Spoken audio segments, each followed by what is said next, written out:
আজকে পরিবর্তিত মুক্ত বাংলাদেশে সকলের চেহারার মধ্যে একটা পরিবর্তন আসছে। মুক্ত বাংলাদেশে মুক্ত হাওয়া, মুক্ত চলাচল, মুক্ত পরিবেশ,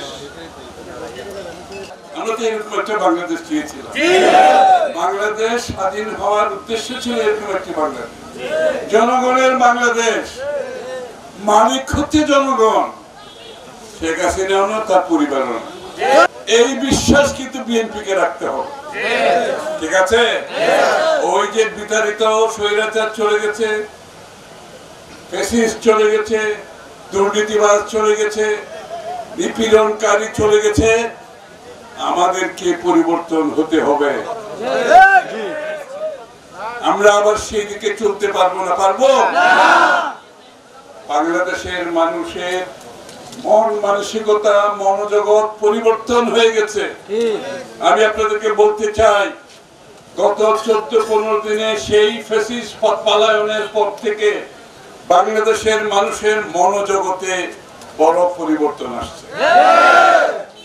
তারা একটি শান্তিপূর্ণ, সুষ্ঠু, সামাজিক ন্যায় বিচারের বাংলাদেশ দেখতে চায়, সকল নাগরিকের সমান অধিকার দেখতে চায়।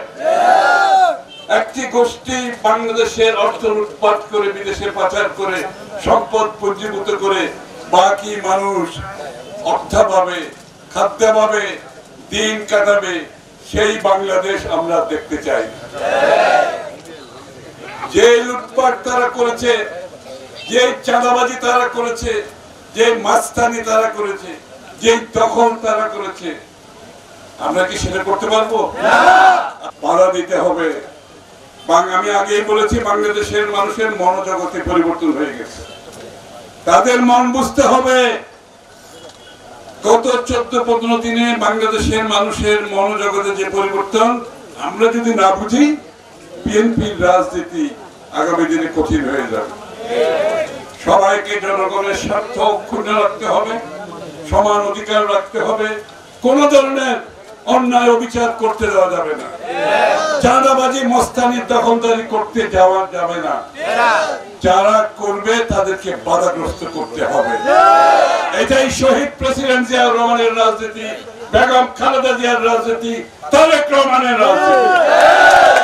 বাংলাদেশের মানুষের যে প্রত্যাশা, যে আকাঙ্ক্ষা জেগেছে আজকে, যে নতুন সূর্য উঠেছে বাংলাদেশে, সেটাকে মাথায় রাখতে হবে। রাজনীতিতে বড় ধরনের পরিবর্তন আনতে হবে, তা না হলে বেশি দিন থেকে যাবে না। চোখ কান খোলা রাখতে হবে। ষড়যন্ত্র চলছে। এই ফ্যাসিস্ট শেখ হাসিনা বিতাড়িত হওয়ার পরে তার যারা সহযোগী ছিল, তার ষড়যন্ত্রের সাথে যাদের জড়িত ছিল, তারা কিন্তু বসে নাই।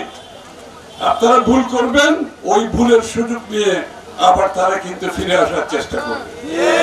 এই জন্য ভুল করা যাবে না। যারা পরাজিত শক্তি, তারা কিন্তু এখনো চেষ্টা করে যাচ্ছে।